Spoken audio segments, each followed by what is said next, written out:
इधर कांग्रेस के राष्ट्रीय अध्यक्ष मल्लिकार्जुन खड़गे के हल्द्वानी के प्रस्तावित दौरे को लेकर प्रदेश की राजनीति गर्म हो गई है।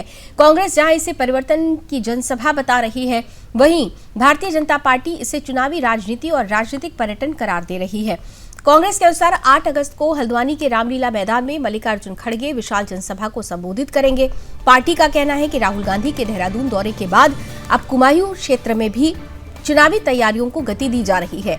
कांग्रेस इन जनसभा में बेरोजगारी, महंगाई, पेपर लीक, भ्रष्टाचार और कानून व्यवस्था जैसे मुद्दों को प्रमुखता से उठाने की तैयारी में है। दूसरी ओर बीजेपी ने कांग्रेस के इस कार्यक्रम पर तीखा हमला बोला है। उत्तराखंड सरकार के कैबिनेट मंत्री सौरभ बहुगुणा ने कहा कि कांग्रेस को उत्तराखंड केवल चुनाव के समय याद आता है।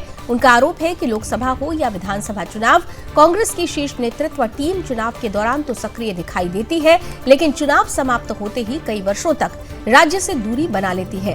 सौरभ बहुगुणा ने मल्लिकार्जुन खड़गे के प्रस्तावित दौरे को चुनावी दिखावा करार दिया।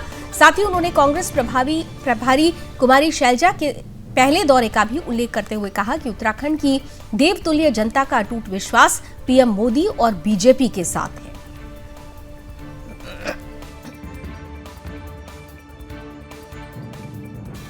देखिए, राजनीतिक पार्टियां जो हैं वो अपना काम करती हैं।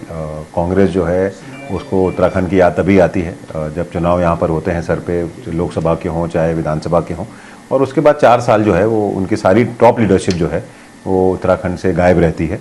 आपने देखा कि उनके खुद के जो कांग्रेस पार्टी के लोग थे, उन्होंने अपनी प्रभारी शैलजा जी पे सवाल उठाए थे कि वो भी उत्तराखंड जो है सिर्फ सैर सपाटा करने आती हैं, घूमने आती हैं।